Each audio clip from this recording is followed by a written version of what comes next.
क्या आप यकीन करोगे कि अगर मैं कहूँ धूम 3 में आमिर खान के टैप डांस वाले जूते एक स्लम में बनवाए गए थे, उसी के साथ साथ ऋतिक रोशन, कटरीना, काइली मिनोग जैसे ऑलमोस्ट कई मूवी स्टार्स के लिए जूते एक स्लम से भेजे जाते। लेकिन इतने बड़े मूवी स्टार स्लम में बनवाए गए जूते क्यों पहनते होंगे? एक तो स्लम का नाम सुनते ही दिमाग में आती है गंदगी, स्ट्रगल, भीड़। तो क्या यहाँ से निकलने वाली चीजें उतनी वर्थ इट हो सकती है? या कैसे वर्थ इट हो सकती है, ये हम आगे बात करेंगे। लेकिन ये वर्थ इट इसलिए हो सकती है क्योंकि ये एक ऐसा स्लम है जिसका एनुअल बिजनेस टर्नओवर $1 बिलियन से ज्यादा है। लेकिन फिर भी ये एक स्लम ही है जहां आज भी 200 से 300 स्क्वायर फुट के घर में 12 से 15 लोग रहते, जिनके लिए हेल्थ इश्यूज, एजुकेशन, एम्प्लॉयमेंट आज भी बहुत बड़े सवाल है। करीब 1400 लोगों के लिए एक ही टॉयलेट है, जहां टॉयलेट के लिए लाइन में खड़ा रहना कॉमन सी बात है। बात हो रही है दुनिया में तीसरे रिचेस्ट सिटी मुंबई में प्रेजेंट एशिया के सबसे बड़े स्लम धारावी की।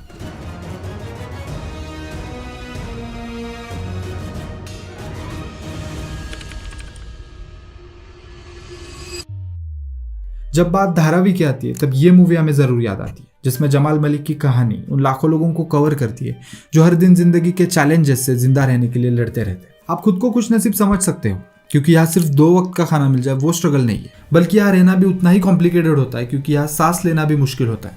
वेंटिलेशन का तो सवाल ही नहीं। सैनिटेशन के प्रॉब्लम के साथ गंदे नाले और कचरे के बीच में रहने की आदत यहाँ सबको है। डेंगू, टाइफॉइड और कॉलेरा की तो यहाँ आम बात है। लेकिन ये धारावी सिक्के की सिर्फ एक साइड है, उसके दूसरे साइड की तस्वीर सिर्फ स्ट्रगल की कहानी नहीं है। हर दिन यहाँ के लोग नए सपने के साथ जीते हैं।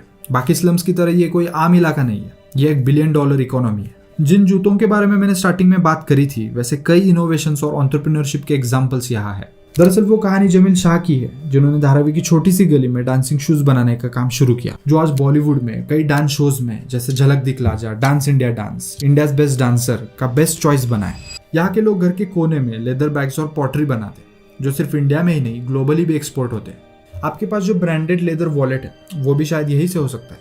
उसके साथ साथ textile manufacturing, food product, small scale manufacturing जैसे soaps, candles, electronics, castings etcetera यहाँ प्रोड्यूस होता है।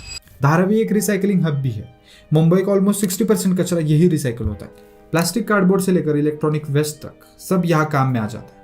धारावी के लोग लिटरली कचरे से सोना बनाते हैं और ये सारी चीजें मिलकर हर साल $1 बिलियन मतलब 8,000 करोड़ तक का टर्नओवर बनाते हैं। आपके मन में एक सवाल होगा कि फिर भी ये लोग गरीब क्यों है? दरअसल इसके पीछे कुछ रीजंस है, जैसे लो प्रॉफिट मार्जिन्स। क्योंकि इनके पास डायरेक्ट मार्केट एक्सेस नहीं है तो ये मिडल मैन के थ्रू अपने माल को बेचते हैं, जिसके चलते इनको कम पैसे मिलते हैं। इंफ्रास्ट्रक्चर और बेसिक फैसिलिटीज ना होने के कारण अगेन प्रोडक्शन इनएफिशिएंट बन जाता है। उसके साथ साथ एजुकेशन, स्किल्स की कमी और सबसे बड़ा कारण यहाँ का पॉपुलेशन। धारावी एशिया का सबसे डेंसली पॉपुलेटेड एरिया है, जहां पर स्क्वायर किलोमीटर 4,18,410 लोग रहते हैं। और इसका टोटल एरिया अगर देखें तो सिर्फ 2.39 स्क्वायर किलोमीटर है। मतलब इतने छोटे से एरिया में 10 लाख से ज्यादा लोग रहते हैं और ये बढ़ते ही जा रहे हैं।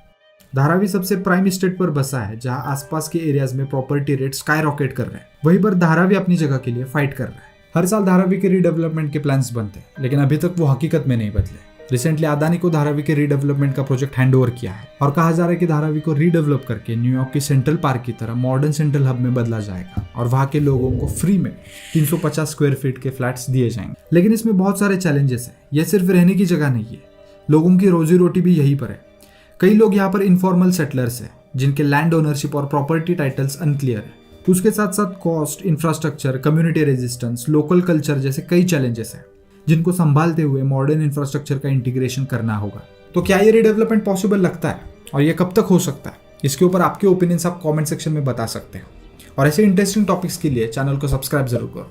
मिलते हैं नेक्स्ट वीडियो में, तब तक बाय बाय।